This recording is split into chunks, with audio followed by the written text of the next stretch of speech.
How do you create a big-hearted, epic novel about a Mexican-American family when you're furious about the current state of border politics?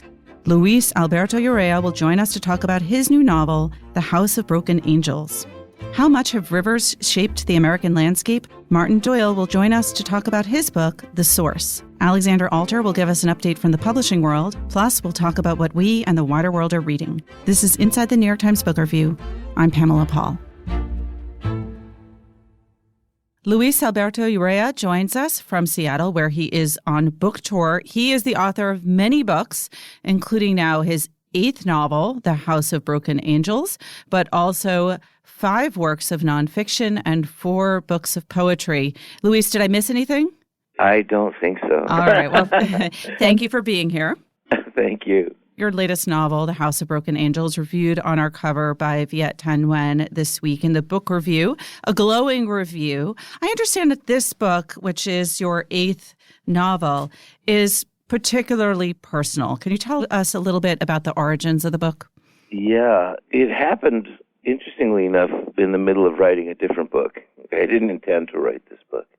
But my brother, my eldest brother, Juan, died after a long time wrestling with cancer. And what was remarkable about it for me was that they had decided in the family to give him his last birthday party on Earth. And my brother, who was graced with a very strong ego, saw the amazing opportunity to essentially attend your own wake, and while at the wake, orchestrate it to maximum effect so that he could get all the praise he felt he deserved before he left. And it turned into this amazing eruption of love and sorrow and madness and inappropriate behavior and compulsive overeating. I mean, everything at once. And I've been calling it the Mexican Finnegan's Wake. Well, there's also another death in the beginning of this novel. Was there a parallel in real life as well? Yeah, you can't make it up. I mean, I think if I had made this up, it would have seemed fake and I wouldn't have been able to write it. But yeah, his mother, he was my half-brother, so it wasn't my mom. His mother was turning 100 years old. He was turning 74.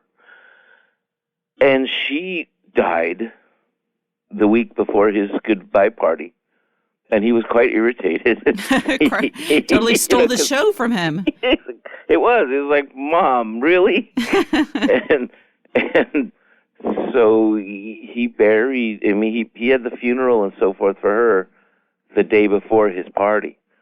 So it was this strange and you would think lugubrious time, but it just turned out that my family and perhaps all Mexicans are semi-insane, and all this wildness happened as well as sorrow.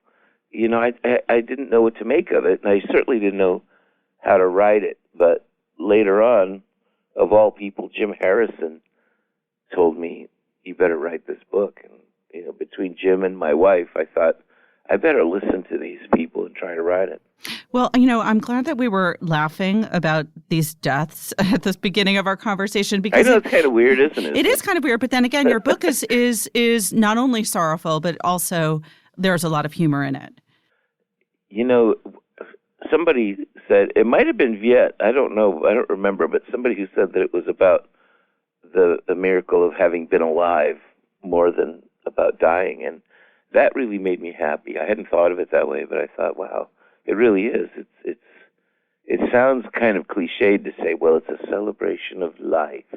But in a way, it really was. I'm fascinated by the instances when authors say, after hearing someone's reaction to their book, whether it's a reader or a critic, that they hadn't thought about their book the way that other reader had. Yeah. Does that happen to you a lot? It's happening with this book. Uh-huh. Because I think you're in the middle of something that's so overwhelming. It's like being in a jungle surrounded by a million tropical flowers, and you're not sure what direction you're going. And someone who has a different perspective sees the direction you're going and makes a comment, and you think, wow, that's really true. I hadn't thought of that. So I think that's happening a lot, partially because people are having such strong responses to the book. One of the other things that Viet commented on in his review is that the novel takes place within the span of a week, but that a lot happens in the week, and that the book seems to be very much about time itself. Was that conscious? Was that something you set out to do? Yeah, because it was interesting to me that all of this cataclysm happened essentially in 2 days. And I attended both events, and I am often out doing tour things, and so I had to leave his party knowing I may never see my brother again and go to Dallas, and he died, and I had to then return to bury him. And so I was really aware of the ephemeral sense of all of this. And there's a little line in the book that actually came from my brother, and it gave me this perspective in a startling way. But there's a theme in the book that the two brothers get in bed together over and over again and talk about life, sort of a deathbed vigil, and they get into a fist fight. I never had a fist fight with my own brother, but at one point, my brother Juan said to me, if you turn 74, you've only seen Christmas morning 73 times in your entire life. And he said, that doesn't seem like enough to me. And it just broke my heart. One of those moments when you're trying to be macho and not cry in front of the other guy. And I was really taken with that, if not haunted by it, this realization that we really aren't here very long. We think it's long, and then it's over.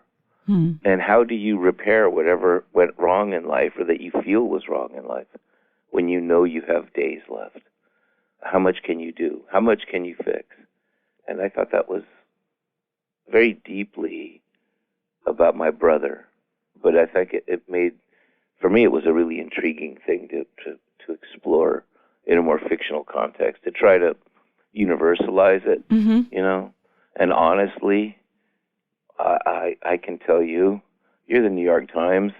The subtitle of the book should be "Go to Hell, Donald," because, I couldn't any longer take all the rhetoric. I couldn't any longer take all the build the wall propaganda, or the bad hombres, and all of the damage and harm and heartbreak this course in American politics is taking in people's lives on a daily basis. So, in that way, all of those themes kind of dovetailed with this sense that it was time to make everything about this book, I hoped, a poke in the eye to all the people who have these insane anti-immigrant angers, particularly, at Latinx people.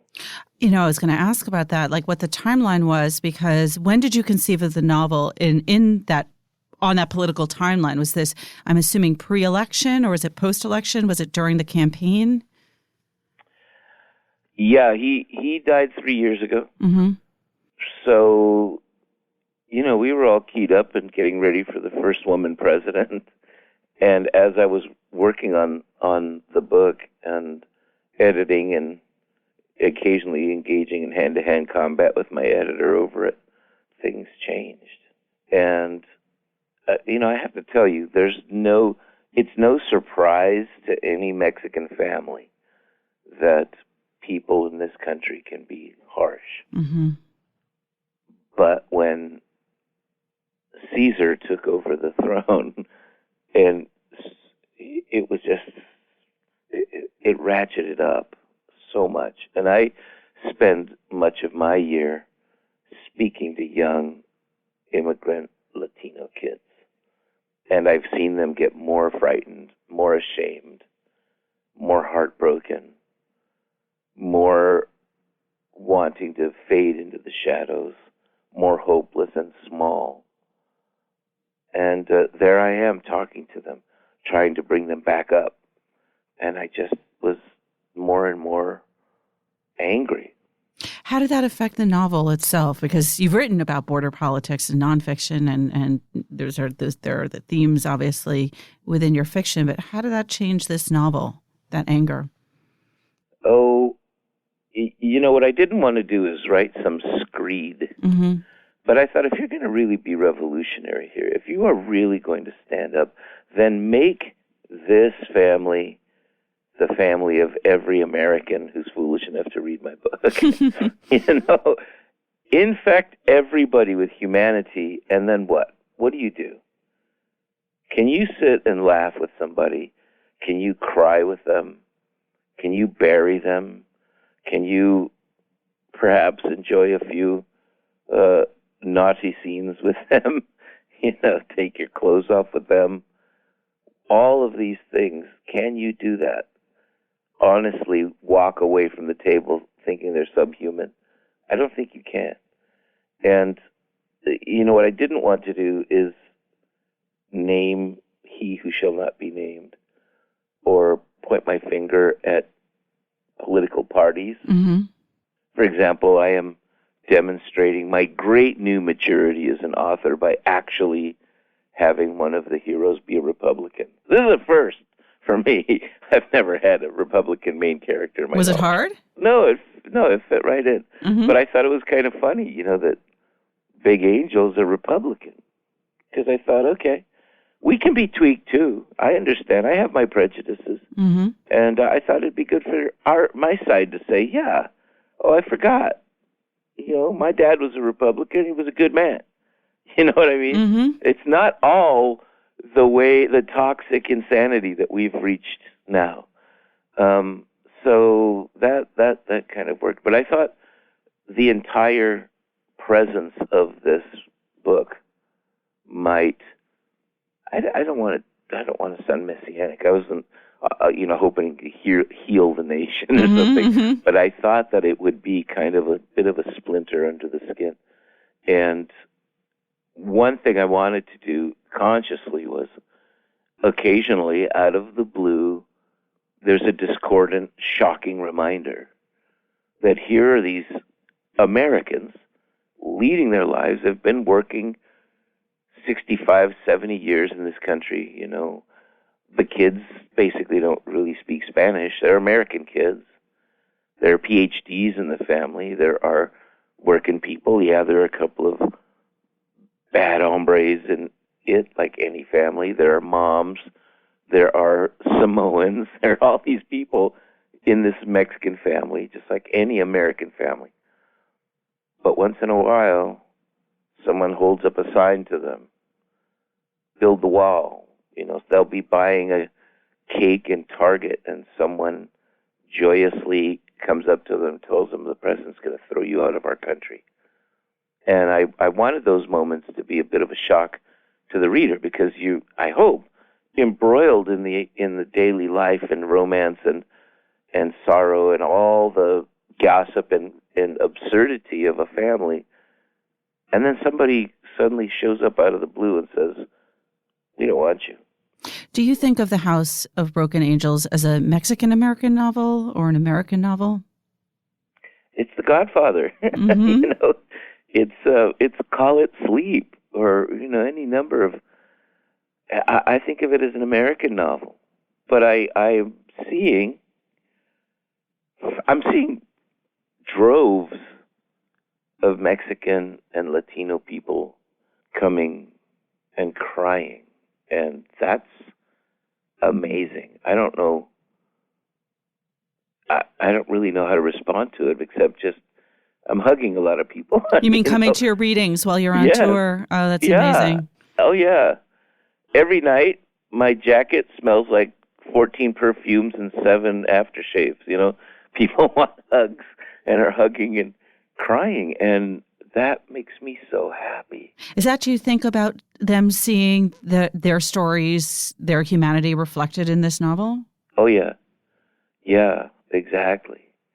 I can't tell you. I wish you were here to watch.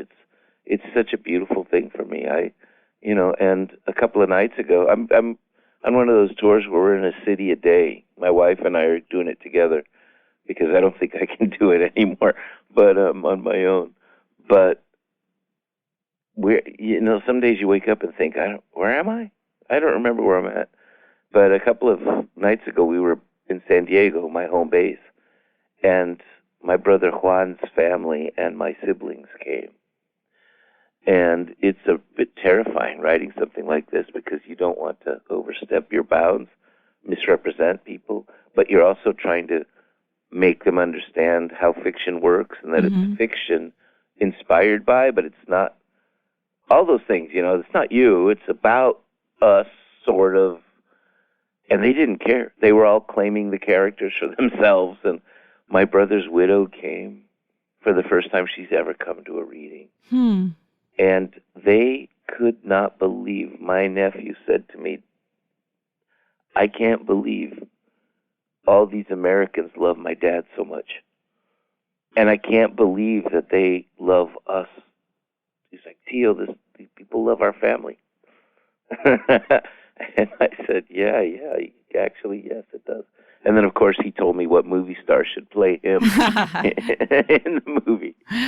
Okay, I'm going to bring up something that you probably don't want to talk about, but you mentioned it first, which is the book that you abandoned. What happened to that book? Are you going back to that? What was that book? Oh, yes, I'm back at it. It's a good book, and I'm really proud of it. But, when you're, well, at least me, I don't know what other writers' rules are about these things, but I try to write beyond my capabilities every book. I want to write what I don't know how to write and learn something new every book, or else for me as a craftsman, what's the point, right? And this book felt to me like Broken Angels felt like my most adult book of my life.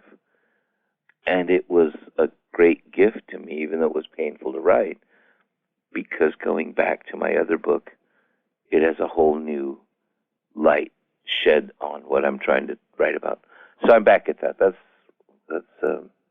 I'll finish it soon. All right, we'll talk about that next time then. Yeah, let's. All right. Luis, thank you so much for being here. Thank you. Luis Alberto Urrea is the author most recently of The House of Broken Angels, a new novel that is reviewed this week on the cover of the book review.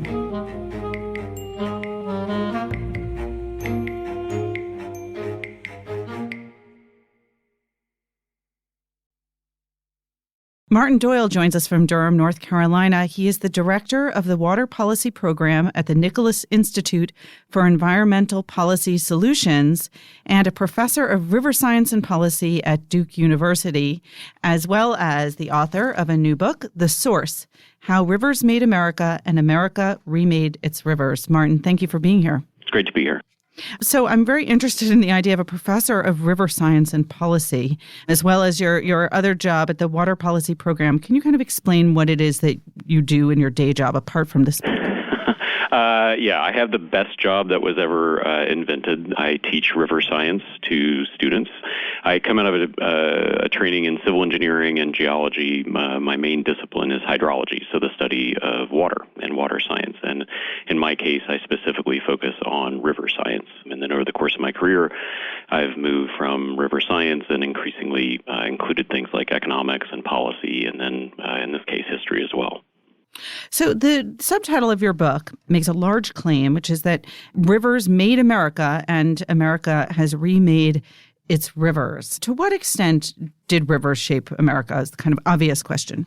There are a few key events in our history. Most notably that I talk about at length at the beginning of the book was the setting for the Constitutional Convention. So we were trying to figure out, or at least the founders were trying to figure out, how were we going to do things like interstate commerce. And the classic example of wrestling with this question was George Washington trying to get a navigation company going on the Potomac River, and he was having to negotiate between the states of Maryland and Virginia. And he eventually threw his hands up and said that the current political system wouldn't work and we needed to do something different. And so we started a series of conversations about how the states were actually going to work together. And that led to the Constitutional Convention. So it had its roots in interstate commerce on rivers. And that's just one example. There's a series of other debates that we've had over the history of America where rivers have played a subtle yet inordinately important role. You have a map in the book of rivers in the United States that are scaled by flow. It looks almost like veins and arteries. And I'm curious, how would you describe the sort of geography of our country as seen through rivers? In my mind, there's kind of four continental U.S. geographies by rivers. I mean, you can think about it temporally through the accumulation of America. The first one was the eastern seaboard. These are a series of rivers from the Savannah River down south all the way up to the Connecticut River up north. I mean, they all roughly flow in the same direction. They're kind of like ribs. And they're all about the same size. They all flow from west to east. And that's kind of the geography that we started with, the geography of rivers. Then we had the Mississippi River, and that is a completely different river system. It spans basically the entire continent. It introduces a different set of problems. The problem of flood control introduced completely different opportunities of moving cotton and tobacco and now grain and wheat and coal thousands of miles first by steamboat and now by barge. So those are the first two. The third one was the Southwest, so a geography defined by aridity. And so when we basically accumulated the Colorado Basin and California as well, we then had to struggle with how are we going to provide water in water-short areas. And then the final piece of the puzzle is the Pacific Northwest, again, a very different river system of the Columbia River, which was this obscenely large hydropower source that just gave us this inordinate opportunity to spin turbines and drive industry in the Pacific Northwest. So those are kind of the four geographic regions that we can think about for the United States for its riverness. Is it true what they say about the Mississippi? I mean, is it the most significant river in America? Is it sort of the foundational river? In my mind, it certainly is. The Mississippi, it was the pathway for a big chunk of our population. The agricultural economy of the United States really exploded when we had access to the lands of the Mississippi. I think one of the big significant things was that was the artery that people used to move from very, very different cultural backgrounds in the 19th century. I mean, Abraham Lincoln, his first real travels from home were floating a little punt boat down the Mississippi River and seeing New Orleans for the first time. And so you had Southerners that were going up into the Midwest, and you had people from the Midwest going south, and you had, of course, this one riverway that was linking the free North from the slave South. So every question that we had in the 19th century especially was really intertwined with this one particular river basin. And we still move an incredible amount of stuff along the Mississippi River. We just don't seem to be able to pay attention to it, or we keep it out of our eyes too much. I'm looking again. I'm going to refer to this visual that our listeners don't have, but I urge you, if you don't have the book in front of you, to Google a map of the rivers of the United States scaled by flow. It's a really kind of powerful image. And I'm wondering, how much of this is natural? Is this map of the rivers as they did flow originally, or as they flow now? And sort of how original is our current river flow in this country? In that case, the bulk of the water, especially in that figure, that's natural. Mm-hmm. So we're able to change rivers to a certain degree on the margins in terms of total flow. I mean, I think the big thing that map should drive home to people is that the Mississippi drainage basin in particular is shockingly large. And I think I did a back-of-the-envelope calculation that the Mississippi River could fill Lake Mead in about 6 or 7 days when it's flowing at flood stage. So it just dwarfs other rivers, certainly in America. That's not to say that we haven't done a pretty good job of anthropomorphizing rivers. So we've put them behind levees, we've dammed them as much as we can, we've certainly befouled them with all manner of filth for the past couple hundred years. But for the large part, the topography of the continent and the movement of water on the continent is fundamentally shaped by natural processes, and that's the landscape that we live on. But when did we get started in trying to shape it and bend it to our will? Was that something that the colonial settlers began on right away? Absolutely, yeah. When the colonial settlers moved into the landscape, one of the first things that they did was build a grist mill. And so we've got records of that from the late 17th century and early 18th century, that basically you didn't have a village unless you had a grist mill. And so once those mills were put up, then that was the attraction for people to move into the landscape. And by the mid-19th century, we had somewhere around 40,000 dams in the United States. I mean, even today, for dams over about 10 feet tall or so, we have about 85,000 dams in the United States, which works out to be, we've built a dam about every day since the signing of the Declaration of Independence. So we are busy beavers in that sense. In addition, we had to move a lot of stuff around by rivers, by log raft or by sloop or whatever it was. And so we've done a marvelous job of clearing rivers, pulling wood out of them, straightening them. A lot of rivers that carry barges on them are straighter than interstate highways. So we've bent them to our will as much as really possible by humans. One of the ongoing themes in the national discourse and on a local level, of course, is our crumbling infrastructure. But when we talk about that, we often talk about highways, we talk about bridges. What about our river infrastructure? Is it crumbling too? Parts of it are. What should we be worried about? To a certain degree, there's dams are one of them.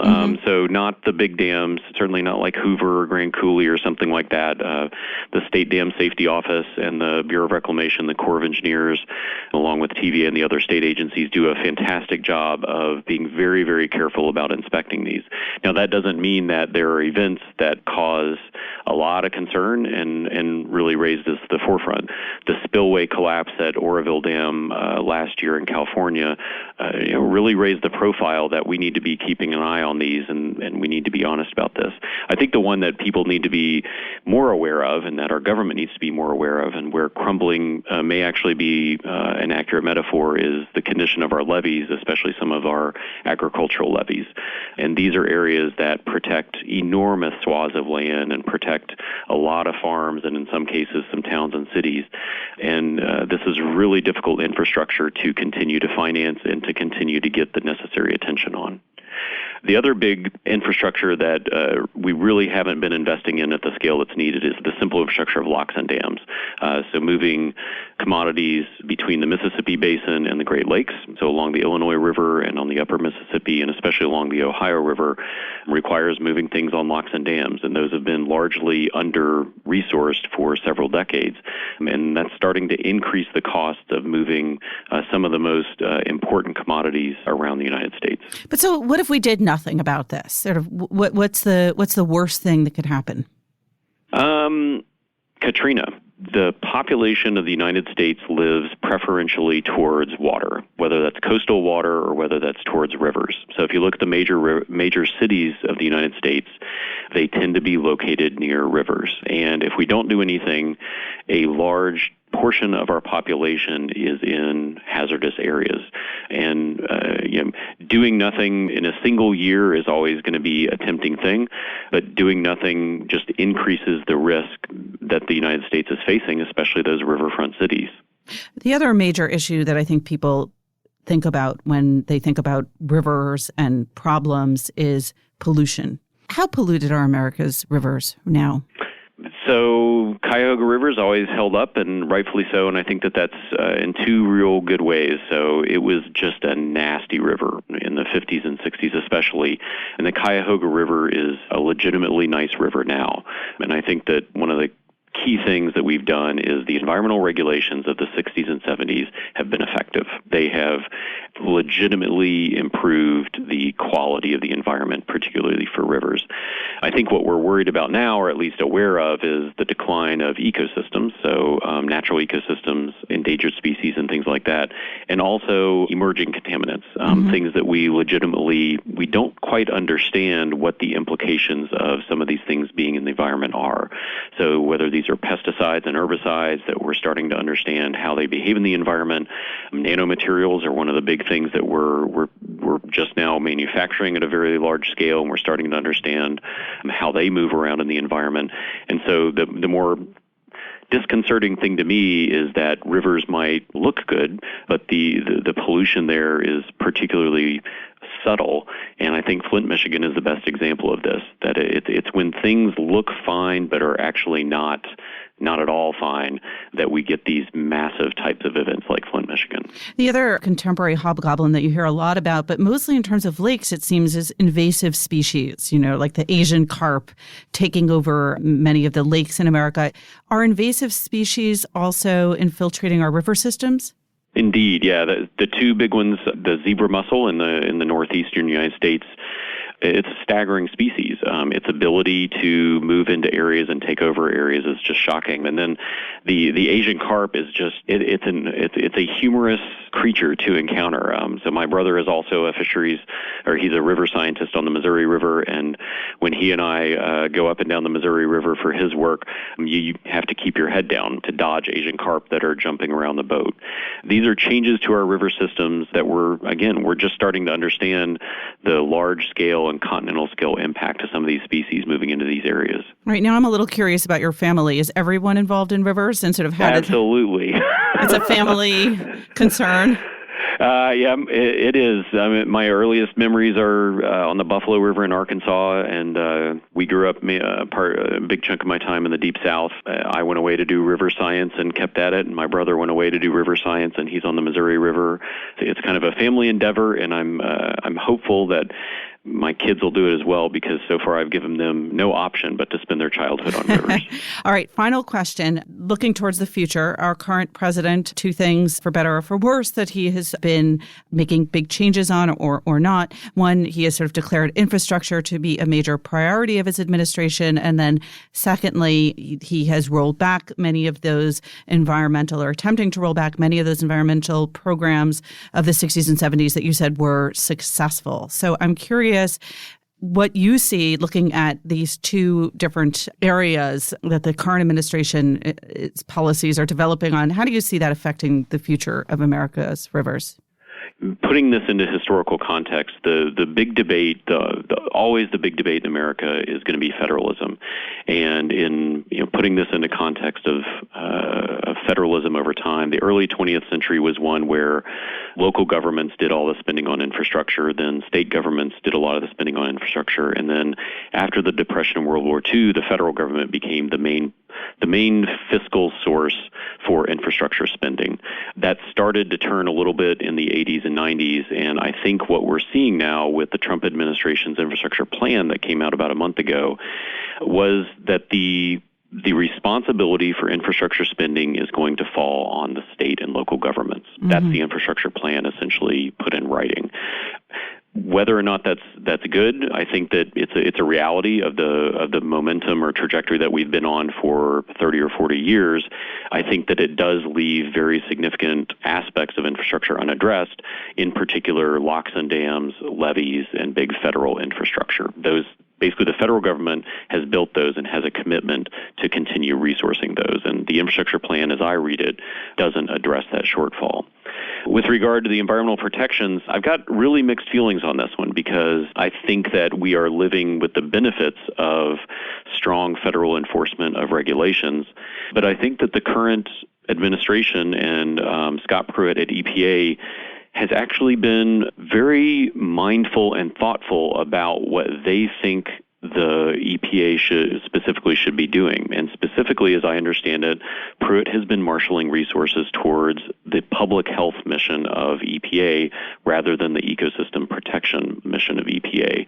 My understanding from people within EPA is that he has been an unabashed advocate of refocusing EPA's mission on public health. And we as river scientists, or we as water scientists, live in the shadow of Flint. And for EPA to really double down on public health, I think is actually a worthwhile thing to do for the next few years. All right. Well, let's end on that optimistic note. Martin, thank you so much for being here. It was really good to talk to you guys. Martin Doyle is the author of The Source: How Rivers Made America and America Remade Its Rivers.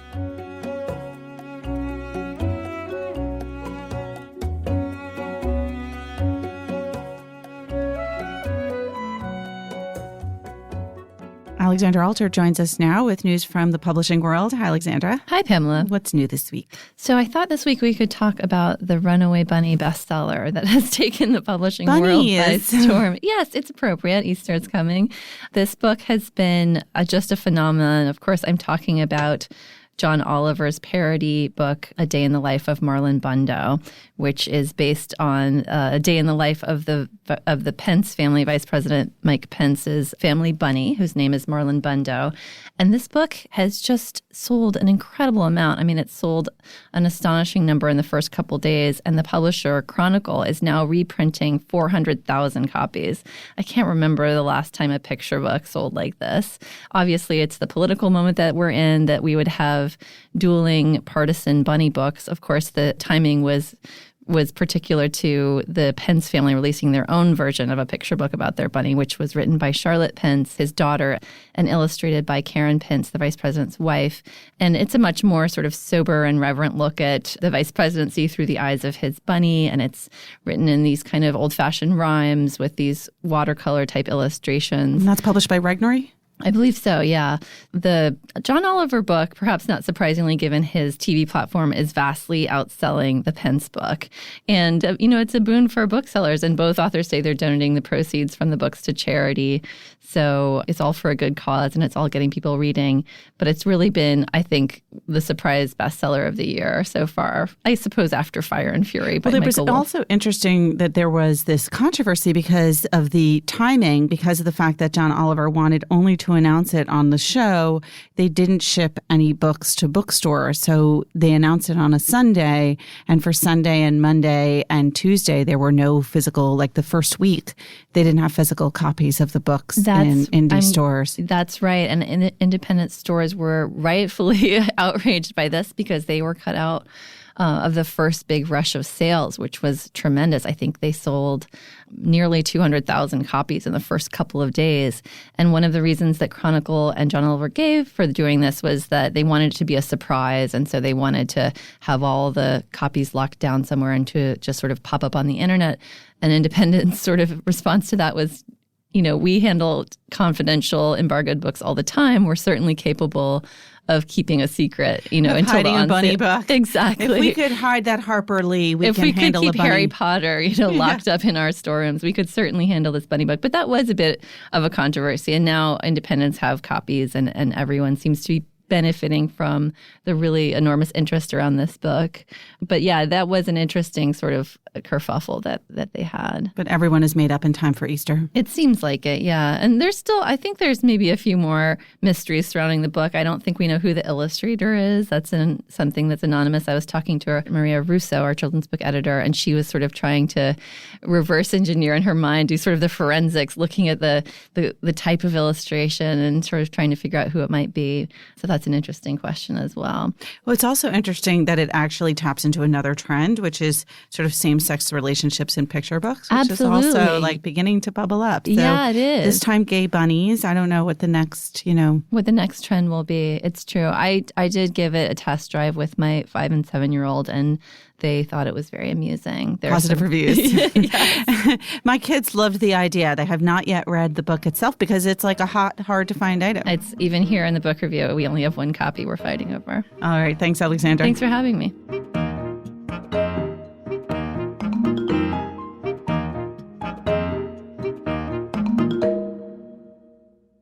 Joining us now to talk about what we're reading, we've got Lauren Christensen, Hi. Tina Jordan, and Greg Coles. Hi, guys. Hi, Pamela. Hey. All right, let's start with Greg once again with Ulysses. Now and forever. Still. I am reading James Joyce's Ulysses. Just strap yourselves in and brace for like a year and a half. Yeah, because we can see the bookmark there. It's not located. I am not a whole lot farther in this book than I was last time we discussed it. I've gotten about 20 pages farther, which is how I'm doing here. I'm about 20 pages a week is my pace. I'm through the section now that I wrongly described last time as flash fiction. It looks like flash fiction on the page because it gets these little kind of titles or headlines that really they're headlines. It's a whole section. Episode 7, I think, is what the Joyceans call it. It's set in a newspaper office with kind of some of the principles of the book coming and going. And so he breaks each scene up into a little scene of its own and gives it a headline, playing with the whole idea of newspapers there. I'm a little worried about the state of your book there because it will fall apart before I'm apart. done with it. I've owned this book for a long time before I finally got around to reading it, and in lugging it back and forth on the train and in my very crowded work bag, it is getting very beat up. It's a vintage paperback. Yeah, old paperbacks don't last. Yeah. You're also doing something very interesting and brutal with your pages, which is a very different kind of page folding. You fold both the bottom and tops of your pages? I do, depending on the reason that I'm folding it or where on the page the thing that interests me is. And I also, if something really interests me, I will fold it boom, like right in half on the diagonal all the way down to kind of let me jump back to that page. I've been reading mostly without a pen in hand. I often mark up books, even when I'm not reviewing them or reading them for work. I will still mark them up. Just the diligent, dutiful student in me.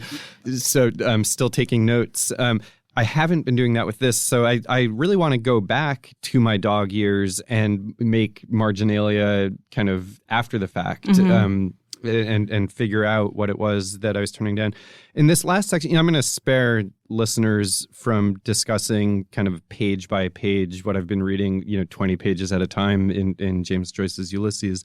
But in the last section that I read, this newspaper section, what I turned down all the way halfway across the page is there's a speech a remembered speech, kind of a debate about reviving the Irish language. And it really turns into a debate about empire. And one thing that had not filtered down to me in all the chatter about Ulysses is it's a much more political book than I'm used to, thinking about Joyce as a writer. It's very much about kind of the British Empire and Irish identity as, Irish separatism and the role of Ireland within the British Empire. There's a lot of that going on.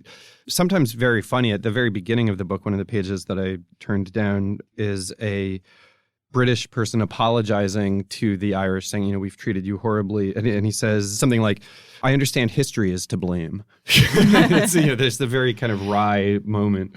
Although I'm predicting now that you're going to come back next week and you're going to say, well, as I said with flash fiction, it turns out not to be about politics at all, but in fact to be, well, we'll see. It is a book that kind of does the high, the low. I mean, it contains everything. So it's religion and secularism, and it's very much about kind of ordinariness. I could say the exact same thing about Lauren what is I'm reading reading. a book. It's like sort of a perfect segue. But I just finished rereading George Eliot's Daniel Deronda, and I think so much of what you're saying really applies to this, that, on its surface, I just want to start by reading probably my favorite quote, which is the reason why I went to this, I came back to this book in the first place. But sort of at the end of chapter 11, Eliot writes, could there be a slender, more insignificant thread in human history than this consciousness of a girl, busy with her small inferences of the way in which she could make her life pleasant?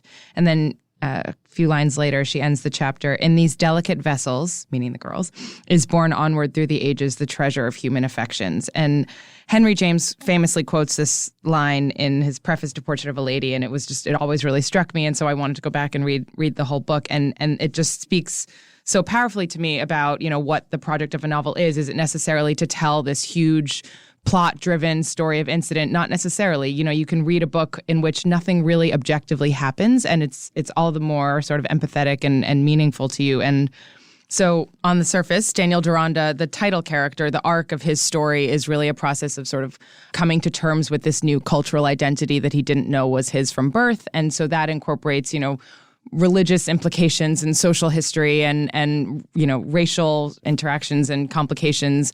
But what strikes me so much about this novel is that interwoven through that story, and I think really underpinning it, is actually a much simpler story, which is just a marriage plot. Gwendolen Harleth is arguably, I think, the hero of the novel is really a heroine. Gwendolen Harleth really steals the show, and she's just this young woman who, starts the novel really fiercely committed to her independence, and then has to come to learn the difference between choosing a suitor based on pragmatic or societal reasons and then legitimately falling in love. And that becomes what I think is the real force of the novel. And so, I just love that Eliot gives the novel a male name like she gives herself when really it's, the woman is sort of driving the show.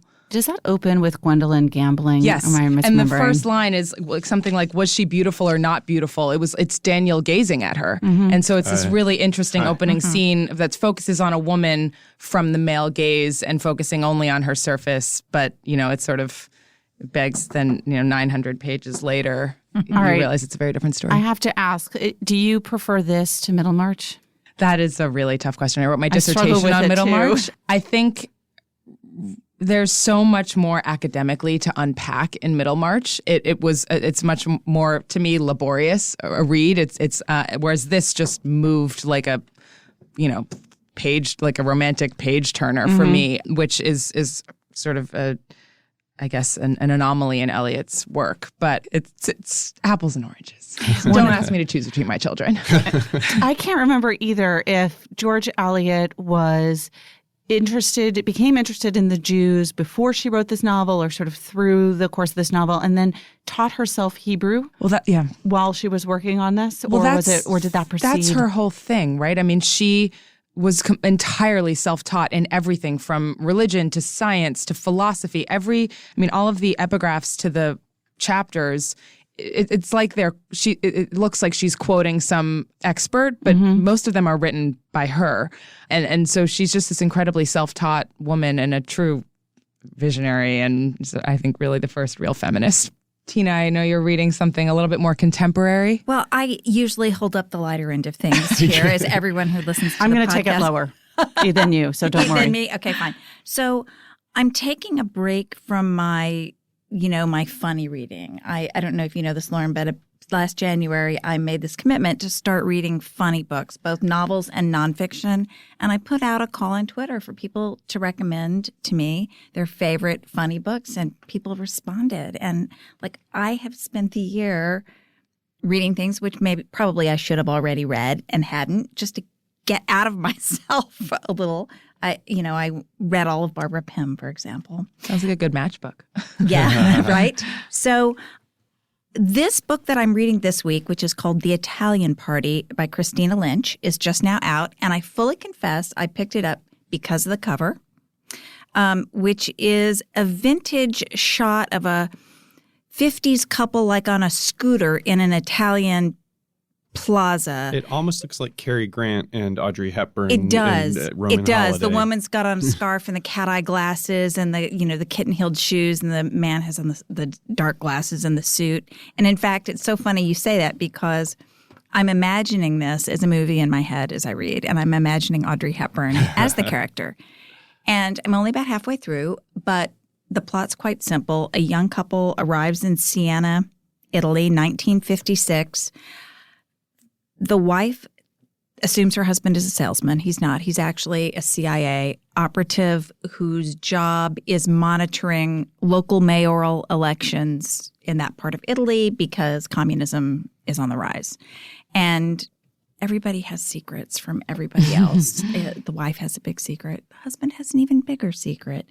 So it's one of those sort of Patricia Highsmith-like, novels of lies and betrayals, but it's also funny. It's deeply funny. And I think I have a weakness for those kinds of books that are part thriller, that sort of have that tinge of Patricia Highsmith. I like to be in that time period. There's something about Italy, 50s, little cups of coffee, sun, plazas, heat. I just love that. This is Italy in the 50s, but it's not Elena Ferrante. It's not Elena Ferrante. This is The Italian Party. Christina Lynch. I'm actually curious. I'm going to go look to see if it's a debut. It's pretty accomplished. I'm curious to see what will happen in the second half. It's got quite an enormous cast of characters, and I think the challenge is, of course, to keep it from bogging down.